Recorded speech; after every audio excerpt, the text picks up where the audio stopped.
Hello friends, welcome back to our channel mums daily.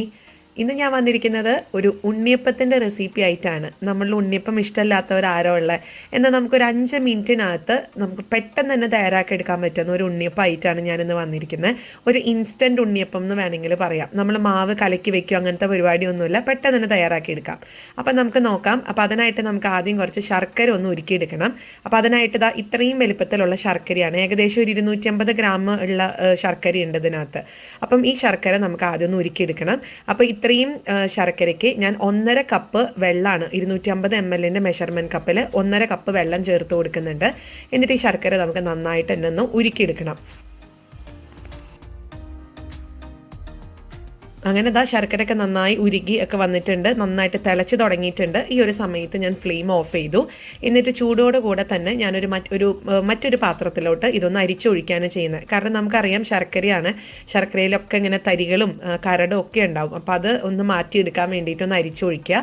എന്നിട്ട് ഇത് മാറ്റി വയ്ക്കാം. പക്ഷെ ഇത് ഒത്തിരി നേരം മാറ്റി വെക്കേണ്ട, ഈ ചൂടോടുകൂടെ തന്നെയാണ് നമ്മളിത് ഒന്ന് മിക്സ് ചെയ്യാൻ പോകുന്നത്. അപ്പോൾ അതവിടെ ഇരിക്കട്ടെ. ഇനി ഒരു ബൗൾ എടുക്കുക. അതിനകത്തോട്ട് 1 കപ്പ് അരിപ്പൊടി എടുക്കുന്നത് നല്ല നൈസായിട്ടുള്ള പൊടി എടുക്കാൻ നോക്കണം കേട്ടോ. ഇത് വളരെ നൈസായിട്ടുള്ള പൊടിയാണ്, നമ്മൾ പത്തിരിക്കൊക്കെ ഉപയോഗിക്കുന്ന പൊടി തന്നെയാണിത്. അപ്പം ഈ ഒരു പൊടി എടുക്കുക, അരിപ്പൊടി. ഇതിനകത്തോട്ട് 1/4 കപ്പ് മൈദപ്പൊടി. അപ്പം അരിപ്പൊടിയും മൈദപ്പൊടിയും കൂടെ മിക്സ് ചെയ്തിട്ടാണ് നമ്മൾ ചെയ്യുന്നത്. പിന്നെ ആവശ്യത്തിനുള്ള ഉപ്പ് ചേർത്ത് കൊടുക്കുക. നമ്മൾ അരിപ്പൊടി തന്നെ വെച്ചിട്ട് ഉണ്ടാക്കുമ്പോൾ ഭയങ്കര ഹാർഡായിട്ടിരിക്കും. അപ്പോൾ അത് ഒഴിവാക്കാൻ വേണ്ടിയിട്ടാണ് മൈദയും കൂടെ ചേർക്കുന്നത്.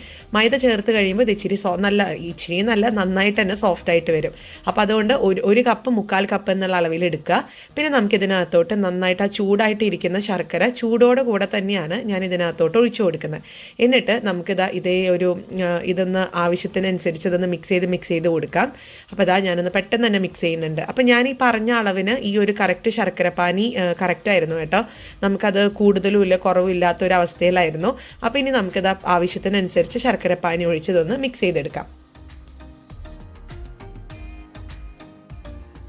ഇനി നമുക്കിതിനകത്തോട്ട് കുറച്ച് ഏലക്ക ഇട്ട് കൊടുക്കണം. ഞാനപ്പോൾ 1 ഏലക്കയുടെ കുരു ചതച്ചിട്ട് ഇട്ട് കൊടുത്തിട്ടുണ്ട്. നിങ്ങൾക്ക് പൊടിയാണെന്നുണ്ടെങ്കിൽ ഒരു 1/4 ടീസ്പൂൺ ഏലക്കപ്പൊടി ചേർത്ത് കൊടുക്കാം.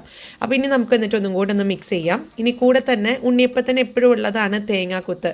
നിങ്ങൾക്ക് വേണമെങ്കിൽ ഇതൊന്ന് വറുത്തിട്ട് ഇട്ട് കൊടുക്കാം. പക്ഷെ ഞാൻ വറുക്കുന്നൊന്നുമില്ല, ഇത് നമ്മൾ ഇൻസ്റ്റൻ്റ് ആയിട്ട് ഉണ്ടാക്കുന്നതല്ലേ, അപ്പോൾ പെട്ടെന്ന് തന്നെയാണ് ചെയ്യുന്നത്. അപ്പോൾ ഞാൻ ഒരു 2 ടേബിൾ സ്പൂൺ അല്ലെങ്കിൽ 2.5 ടേബിൾ സ്പൂൺ തേങ്ങാക്കുത്തും ചേർത്തിട്ടുണ്ട്. അതുപോലെ കറുത്ത എള്ള് ചേർത്തിട്ടുണ്ട്. ഈ കറുത്ത എള്ളും കൂടെ ആണ് ഉണ്ണിയപ്പത്തിൻ്റെ ഒരു സിഗ്നേച്ചറാണ് ആ ഒരു കറുത്ത എള്ളെന്ന് പറയുന്നത്. അപ്പോൾ അതും ചേർത്തിട്ടുണ്ട്. പിന്നെ വേണ്ടുന്നത് ഒരു 2 അല്ലെങ്കിൽ 3 നുള്ള് ബേക്കിംഗ് സോഡയാണ് വേണ്ടത് കേട്ടോ. അത് ഒത്തിരി ഒന്നും ചേർക്കേണ്ട, 1/4 ടീസ്പൂണൊന്നും ചേർക്കേണ്ട കാര്യമൊന്നുമില്ല. ഞാനിപ്പോൾ ഈ ചേർത്ത പോലെ ഒരു 2 നുള്ളു മതി. ഒത്തിരി ആയി കഴിഞ്ഞാൽ ഇതിന് ഒരു കുത്തൽ വരും. ഒരു ബേക്കിംഗ് സോഡയുടെ ഒരു ടേസ്റ്റ് ഉണ്ടല്ലോ, അപ്പക്കാരത്തിൻ്റെ, അതിൻ്റെ ഒരു കുത്തലെടുക്കും. അപ്പോൾ അത് ഒഴിവാക്കാനായിട്ടാണ് 2 നുള്ളു ഇട്ടിട്ടുള്ളത്. അപ്പോൾ ഇതാണ് നമ്മുടെ ഒരു ഉണ്ണിയപ്പത്തിൻ്റെ മാവിൻ്റെ പരുവം. അപ്പോൾ ഇനി ഇതൊന്ന് ചുട്ടെടുക്കാനായിട്ട് ഉണ്ണിയപ്പച്ചട്ടി വെച്ച് കൊടുത്തിട്ടുണ്ട്. നമുക്കറിയാം ഉണ്ണിയപ്പം എന്നൊക്കെ പറയുമ്പോൾ ചുട്ടെടുക്കുമ്പം എപ്പോഴും നമ്മൾ ഉണ്ണിയപ്പത്തിൻ്റെ കുഴി, ആ ഒരു പാത്രത്തിൻ്റെ കുഴിയിൽ ഫുള്ളായിട്ട് നമ്മൾ എണ്ണ ഒഴിച്ചു കൊടുക്കണം, അല്ലെങ്കിൽ വെളിച്ചെണ്ണ ഒഴിച്ചു കൊടുക്കണം. ഞാനിവിടെ വെളിച്ചെണ്ണയാണ് ഉപയോഗിച്ചിരിക്കുന്നത്. വെളിച്ചെണ്ണയാണ് ഇതുപോലത്തെ നാടൻ ഭക്ഷണങ്ങൾക്കൊക്കെ ഏറ്റവും നല്ലത് കേട്ടോ. അപ്പോൾ ഈ എണ്ണ ഒഴിച്ചിട്ടുണ്ട്, നിറച്ച എണ്ണ ഒഴിച്ചിട്ടുണ്ട്. ഇനി നമുക്കിതൊന്ന് ചൂടായി വരട്ടെ. അപ്പോൾ എണ്ണ ചൂടായി ഒന്ന് അറിയാനായിട്ട് നമ്മുടെ ഭാവിയിൽ നിന്ന് ഇച്ചിരി എടുത്തിട്ടൊന്ന് അതിനകത്ത് ഇട്ട് കൊടുക്കുക. അപ്പോൾ ഇതുപോലെ ഇങ്ങനെ പൊള്ളച്ച് ഇങ്ങനെ വരും. അപ്പോൾ അതിനർത്ഥം ഇത് റെഡി ആയിട്ടുണ്ടെന്നാണ്. അപ്പോൾ ഞാൻ ഇനി മാവ് ഇതുപോലെ കോരി ഒഴിച്ചു കൊടുക്കുകയാണ്. നിറച്ച് ഒഴിച്ചു കൊടുക്കേണ്ട, ഒരു 1/4 ഭാഗം മാത്രം ഒന്ന് ഒഴിച്ചു കൊടുത്താൽ മാത്രം മതിയാവും. അപ്പോൾ നമുക്കിനി എല്ലാ കുഴികളിലും ഇതുപോലെ ഒന്ന് ഒഴിച്ചു കൊടുക്കാം. പിന്നെ നമ്മൾ മാവ് കോരി ഒഴിക്കുന്ന സമയത്ത് നന്നായിട്ട് ആ മാവ് ഒന്ന് മിക്സ് ചെയ്യണം കേട്ടോ. ചിലപ്പോൾ ഈ തേങ്ങക്കൊത്തൊക്കെ താഴെ അടിഞ്ഞു കിടക്കാൻ സാധ്യതയുണ്ട് ബാറ്ററിൽ. അപ്പോൾ നമ്മളതൊന്ന് ഇളക്കി കൊടുത്തിട്ട് വേണം ഇതുപോലെ ഒന്ന് ഒഴിച്ചെടുക്കാനായിട്ട്. നമ്മുടെ വീടുകളിലൊക്കെ പ്രത്യേകിച്ച് കുഞ്ഞുങ്ങൾക്കൊക്കെ ഭയങ്കരമായിട്ട് ഇഷ്ടപ്പെടുന്ന ഒന്നാണ് ഈ ഉണ്ണിയപ്പം എന്ന് പറയുന്നത്. കുഞ്ഞുങ്ങൾക്ക് മാത്രമല്ല വലിയവർക്കും ഇഷ്ടമാണ്. അപ്പോൾ ഇത് നമുക്ക് ഉണ്ടാക്കാനായിട്ട് ഇത് മാവ് പൊന്താൻ വെക്കണം, അങ്ങനത്തെ ഇച്ചിരി കുറച്ച് നേരം മാറ്റി വെക്കണം, അങ്ങനത്തെ സംഭവങ്ങളൊക്കെയല്ലേ. എന്നാൽ അതൊന്നും ഇല്ലാതെ തന്നെ നമുക്ക് 5 മിനിറ്റ് ഉണ്ടെങ്കിൽ ഈ പറഞ്ഞ ഗോതമ്പ് പൊടി, അല്ലെങ്കിൽ ഈ മൈദയ്ക്ക് പകരം നിങ്ങൾക്ക് ഗോതമ്പ് പൊടിയും യൂസ് ചെയ്യാം കേട്ടോ. അരിപ്പൊടിയാണ് മെയിനായിട്ട് വേണ്ടത്. പിന്നെ നമുക്കത് അരിപ്പൊടിക്ക് കൂടെ നമ്മളൊന്ന് സോഫ്റ്റ് ആവാൻ വേണ്ടിയിട്ട് മൈദയോ അല്ലെങ്കിൽ ഗോതമ്പ് പൊടിയോ യൂസ് ചെയ്യാവുന്നതാണ്. അപ്പോൾ ഇതൊക്കെ നമ്മുടെ വീട്ടിലെപ്പോഴും ഉണ്ടാവുന്നതാണ്. അപ്പോൾ ഇതൊക്കെ വെച്ചിട്ട് നമുക്ക് കുഞ്ഞുങ്ങൾക്കൊക്കെ പെട്ടെന്ന് ഉണ്ടാക്കി കൊടുക്കാൻ പറ്റുന്ന ഒരു 4 മണി പലഹാരമാണ്. അപ്പോൾ എല്ലാവരും തീർച്ചയായിട്ടും ട്രൈ ചെയ്ത് നോക്കുക. വല്ലപ്പോഴെങ്കിലും മാസത്തിൽ ഒന്നൊക്കെ നമുക്ക് ഉണ്ടാക്കി കൊടുക്കാൻ പറ്റുന്ന ഒരു പലഹാരമാണ്. അപ്പോൾ ഇനി ഇത് ഞാനത് മുഴുവനായിട്ട് ഇതുപോലെ ഒന്ന് ഒഴിച്ച് വെച്ചിട്ടുണ്ട്. ഇനി നമുക്കിത് കുറച്ച് കഴിയുമ്പോൾ ഇതിങ്ങനെ വീർക്കാൻ തുടങ്ങും, ഇച്ചിരി അങ്ങ് പൊന്തി വരാൻ തുടങ്ങും ഈ ഒരു ഉണ്ണിയപ്പം. അതാണ് പരുവം, തിരിച്ചിടാറായി എന്നുള്ളത്. ഇപ്പോൾ നിങ്ങൾക്ക് കണ്ടോ അതൊന്ന് മേൽഭാഗമൊക്കെ ഒന്ന് ഇച്ചിരി പൊന്തി വന്നിട്ടുണ്ട്. അപ്പോൾ ഇനി നമുക്ക് തിരിച്ചിടാം. ഇനി ഇതിൽ ഈ ഒരു പാത്രത്തിൽ നോക്കിയാൽ അറിയാം, ഞാൻ നടുക്കത്തെ ഇതിൽ ഇച്ചിരി മാവ് ഒഴിച്ചത് കൂടിപ്പോയി.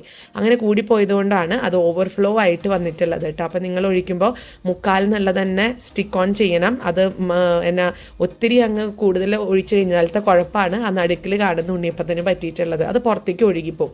അപ്പോൾ ഇനി നമുക്ക് ബാക്കിയുള്ളതും കൂടെ ഒന്ന് തിരിച്ചു മറിച്ചൊക്കെ ഇട്ട്, നിങ്ങൾക്ക് ഏത് കളർ വേണം എന്നുള്ളതൊക്കെ നിങ്ങളുടെ ഇഷ്ടമാണ്. നിങ്ങൾക്ക് ഇനി ഇപ്പം കുറച്ചും കൂടെ ഒന്ന് ഡാർക്ക് ആവണം എന്നുണ്ടെങ്കിൽ ഇടയ്ക്കൊന്ന് തിരിച്ചു മറിച്ചൊക്കെ ഇട്ട് അതൊന്ന് ഡാർക്ക് നിങ്ങൾക്ക് ഇഷ്ടമുള്ളൊരു കളർ ആക്കുന്നത് വരെ ഒന്ന് വെയിറ്റ് ചെയ്തെടുക്കാം. അപ്പം ഞാൻ ഇതൊന്ന് ആ ഒരു ഉണ്ണിയപ്പത്തിൻ്റെ ഒരു നിറമാകുന്നത് വരെ ഒന്ന് തിരിച്ചു മറിച്ചൊക്കെ ഇട്ട് കൊടുക്കുന്നുണ്ട്.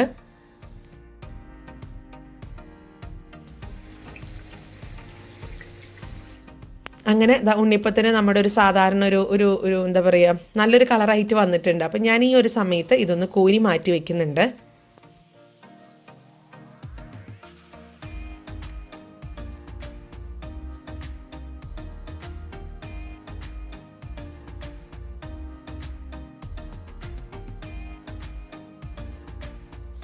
അപ്പോൾ നമ്മുടെ ഉണ്ണിയപ്പം ഇവിടെ റെഡിയായി വന്നിട്ടുണ്ട്. എന്ത് പെട്ടെന്ന് നമ്മൾ ഉണ്ണിയപ്പം ഉണ്ടാക്കിയ. അപ്പോൾ ഇനി ഞാൻ ബാക്കിയുള്ളതും കൂടെ ഒന്ന് വറുത്തെടുത്തിട്ടുണ്ട്. അതിങ്ങനെ ഈ പാത്രത്തിലോട്ട് ഇങ്ങനെ മാറ്റുന്നുണ്ട്. അപ്പോൾ ഇത് നിങ്ങൾ ആദ്യമേ തന്നെ ബൗളിലിടാതെ ഒന്നൊരു ടിഷ്യൂ പേപ്പറൊക്കെ വെച്ചിട്ട് അല്ലെങ്കിൽ ഒരു കിച്ചൺ ടൗല് വെച്ചിട്ട് ഒന്ന് പൊതിഞ്ഞെടുക്കുവാണെങ്കിൽ കൂടുതലായിട്ടുള്ള എണ്ണയൊക്കെ നമുക്ക് മാറ്റി എടുക്കാൻ പറ്റും. അപ്പോൾ നമ്മുടെ നോക്കിക്കേ, എന്ത് സോഫ്റ്റ് ആയിട്ടാണ് വന്നിരിക്കുന്നത്, നല്ല പഞ്ഞിക്കുട്ടം പോലെയാണ് വന്നിരിക്കുന്നത്. അപ്പോൾ ഇത് ചൂടാറി കഴിയുമ്പോൾ ഇച്ചിരിയും കൂടെ സോഫ്റ്റ് ആവും. ഇതിപ്പോൾ അത്യാവശ്യം ചൂടൊക്കെ ഉണ്ട്, അതുകൊണ്ട് എനിക്ക് പിടിക്കാൻ പറ്റുന്നില്ല. അപ്പോൾ നിങ്ങളെല്ലാവരും ട്രൈ ചെയ്ത് നോക്കുക. ഇഷ്ടപ്പെടുവാണെങ്കിൽ ലൈക്ക് ചെയ്യാനും ഷെയർ ചെയ്യാനും കമൻറ്റ് ചെയ്യാനൊന്നും മറക്കരുത്. അതുപോലെ നമ്മുടെ ഈ ചാനൽ ആദ്യമായിട്ടാണ് കാണുന്നതെങ്കിൽ സബ്സ്ക്രൈബ് ചെയ്യാനും മറക്കരുത്. അപ്പോൾ അടുത്തൊരു വീഡിയോ ആയിട്ട് നമുക്ക് ഉടനെ കാണാം. അൻറ്റിൽ ദെൻ ബൈ.